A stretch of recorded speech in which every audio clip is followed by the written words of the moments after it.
Teman-teman di sini ada yang masih ingat tidak ya? Hak itu apa sih? Lalu kewajiban itu apa ya, teman-teman? Oke, Miss Imas ingatkan kembali ya, teman-teman. Hak adalah segala sesuatu yang layak dan pantas diterima dan dimiliki. Sedangkan kewajiban adalah segala sesuatu yang harus dikerjakan dengan penuh tanggung jawab. Nah, hak dan kewajiban harus dilaksanakan secara seimbang ya, teman-teman. Kita tidak boleh menuntut hak, sementara kewajiban-kewajiban kita tinggalkan, ataupun sebaliknya. Oke, teman-teman, pelaksanaan hak dan kewajiban dapat kita temui di mana saja. Contohnya adalah di rumah. Nah, rumah itu merupakan tempat ternyaman untuk berkumpul, saling bertukar pikiran, dan lain-lain. Nah, apabila hak dan kewajiban di rumah kita laksanakan dengan baik, maka akan tercipta keluarga dan rumah yang nyaman dan harmonis. Oke, berikut Miss Ima sampaikan beberapa contoh hak kita di rumah. Yang pertama, kita berhak mendapatkan kasih sayang dari orang tua, lalu berhak mendapatkan pendidikan, lalu berhak mendapatkan perawatan jika sakit, lalu berhak mendapatkan waktu bermain bersama orang tua, lalu berhak mendapatkan waktu untuk bercerita kepada orang tua, berhak mendapatkan perhatian saat belajar, berhak mendapatkan uang saku atau jajan jika orang tua kita mampu ya, teman-teman.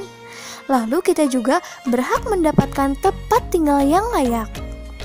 Selanjutnya, hak kita yaitu mendapatkan makanan dan minuman yang bersih dan sehat. Selanjutnya itu mendapatkan pakaian yang layak. Lalu mendapatkan waktu istirahat yang cukup. Mendapatkan waktu belajar yang cukup.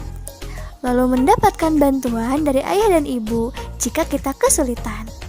Nah, masih banyak lagi hak-hak yang perlu kita dapatkan di rumah. Oke, teman-teman, selain hak, ada juga kewajiban-kewajiban yang perlu kita laksanakan selama di rumah. Nah, yang pertama yaitu bersyukur karena telah disayangi oleh kedua orang tua. Kewajiban yang kedua yaitu kita wajib mematuhi perintah orang tua selama itu baik. Yang ketiga, membantu orang tua, kakak, adik jika mengalami kesulitan. Yang keempat, kita juga wajib belajar dengan sungguh-sungguh. Yang kelima, kita juga wajib menjaga kebersihan tempat tinggal.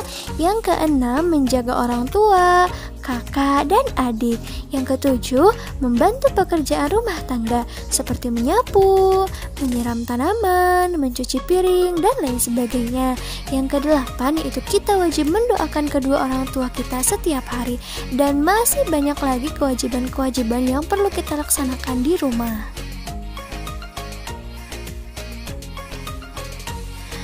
Nah, teman-teman, dalam sebuah keluarga, kita berhak mendapatkan pakaian yang layak dari kedua orang tua kita.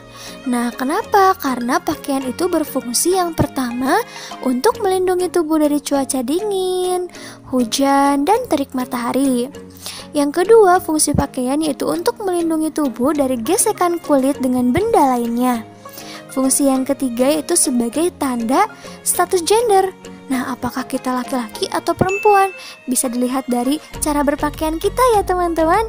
Nah, fungsi pakaian yang keempat yaitu sebagai penutup aurat di tubuh kita. Nah, teman-teman jangan lupa tutup aurat ya.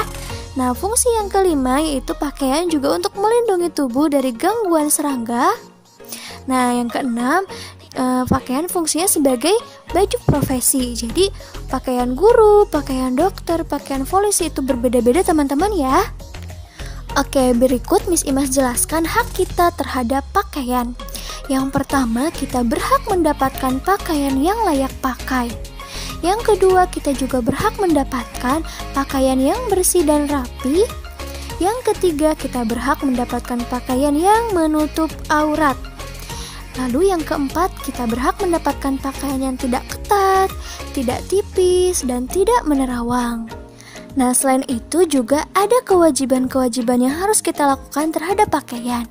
Yang pertama, kita wajib bersyukur karena sudah memiliki pakaian ya, teman-teman. Kewajiban yang kedua, kita wajib merawat pakaian. Yang ketiga, kita wajib memakai pakaian dengan hati-hati. Yang keempat, menjaga pakaian agar tidak cepat rusak dan kotor. Yang kelima, mengenakan pakaian yang menutup aurat. Yang keenam, mengenakan pakaian yang sesuai dengan kebutuhan. Yang ketujuh, tidak mengenakan pakaian yang tipis dan menerawang. Yang kedelapan, mengenakan pakaian yang tidak ketat. Dan yang kesembilan, mengenakan kerudung bagi perempuan muslim ya teman-teman. Oke teman-teman, tadi Miss Ima sudah jelaskan kalau misalkan salah satu kewajiban kita terhadap pakaian adalah merawat pakaian. Nah, bagaimana ya cara kita merawat pakaian teman-teman? Betul sekali. Yang pertama caranya yaitu mencuci pakaian jika kotor. Nah, cara yang kedua, setelah kita cuci lalu kita jemur pakaian sampai kering. Nah, cara yang ketiga, setelah kering kita wajib merapikan pakaian kita dengan cara disetrika. Nah, yang keempat, setelah disetrika kita lipat pakaian tersebut lalu rapikan di lemari. Oke, selain pakaian, tubuh juga perlu kita rawat loh teman-teman. Nah, ada hak dan kewajiban berkaitan dengan tubuh kita. Nah, hak berkaitan dengan tubuh kita yang pertama, kita berhak mendapatkan tubuh yang sehat. Nah, bagaimana kewajibannya untuk mendapatkan tubuh yang sehat? Yang pertama, kita harus makan makanan yang bergizi. Lalu makan teratur seperti sarapan, makan siang, makan malam setiap hari dengan teratur. Yang ketiga, istirahat yang cukup. Yang keempat, rajin berolahraga. Dan yang kelima, minum air putih secara teratur. Nah teman-teman, untuk mendapatkan tubuh yang sehat, ada hak dan kewajiban yang perlu kita laksanakan terhadap makanan ya teman-teman. Karena makanan itu merupakan sumber energi bagi tubuh manusia. Manusia memerlukan makan dan minum setiap hari. Jika manusia tidak makan dan minum, tubuhnya akan lemas, lemah, dan sakit sehingga tidak akan mampu melaksanakan aktivitas sehari-hari dan beribadah kepada Allah pun akan terganggu. Oleh karena itu, kita wajib menjaga tubuh kita. Oke, teman-teman, berikut Miss Imas jelaskan beberapa hak kita terhadap makanan. Yang pertama, kita berhak mendapatkan makanan dan minuman yang bersih, sehat, dan bergizi setiap hari. Yang kedua, kita berhak mendapatkan sarapan, makan siang, dan makan malam setiap hari. Selain hak, ada juga kewajiban kita terhadap makanan. Yang pertama yaitu bersyukur atas semua makanan yang ada. Yang kedua, berdoa sebelum dan sesudah makan dan minum. Yang ketiga, kita harus memilih makanan yang sehat dan bergizi. Yang keempat, mengambil makanan secukupnya dan tidak berlebihan. Yang kelima, menghabiskan makanan. Yang keenam, kita harus minum air putih secara teratur. Yang ketujuh, tidak jajan sembarangan ya teman-teman. Yang kedelapan, mencuci tangan dengan sabun sebelum dan sesudah makan. Yang kesembilan, sarapan sebelum memulai aktivitas. Yang kesepuluh, makan makanan yang sudah disediakan. Dan yang ke-11, tidak berebut makanan dengan adik atau kakak. Nah, hak dan kewajiban di rumah lainnya yaitu berkenaan dengan tempat tinggal. Nah, fungsi tempat tinggal itu yang pertama sebagai tempat berlindung dari bahaya, dari cuaca panas, dingin, atau hujan. Nah, tempat tinggal yang kedua fungsinya juga sebagai tempat beristirahat dan melepas lelah. Yang ketiga fungsinya sebagai tempat berkumpul bersama keluarga untuk melepas rindu. Nah, banyak sekali teman-teman orang yang belum memiliki rumah, tetapi mereka tetap bahagia. Oleh karena itu, kita wajib bersyukur karena sudah memiliki tempat tinggal yang layak. Nah, berikut adalah beberapa hak kita terhadap tempat tinggal. Yang pertama, kita berhak mendapatkan tempat tinggal yang layak. Yang kedua, berhak mendapatkan tempat tinggal yang bersih dan rapi. Yang ketiga, berhak mendapatkan tempat tinggal yang aman dari pencurian, dari gangguan hewan buas, dari bencana alam, dan lain-lain. Nah, yang keempat, kita juga berhak menggunakan fasilitas rumah dengan hati-hati. Selain hak, ada juga kewajiban-kewajiban yang harus kita laksanakan terhadap tempat tinggal. Yang pertama, kita harus bersyukur karena telah memiliki tempat tinggal yang layak. Yang kedua, kita wajib membantu orang tua untuk menata dan merapikan rumah.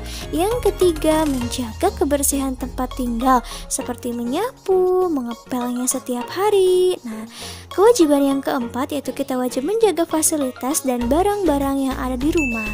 Yang kelima, kita juga wajib menjaga keamanan tempat tinggal dengan cara misalnya mengunci pintu saat malam hari, atau bisa juga dengan memasang CCTV. Oke teman-teman Miss Imas, kesimpulan untuk pembelajaran kita kali ini adalah hak dan kewajiban harus dilaksanakan secara seimbang. Nah, hak itu dapat kita terima apabila kita melaksanakan kewajiban. Begitupun sebaliknya teman-teman, jika kewajiban sudah kita kerjakan, berarti kita berhak mendapatkan hak kita. Nah teman-teman, semoga penjelasannya bermanfaat ya. Tetap jaga kesehatan, tetap semangat, tetap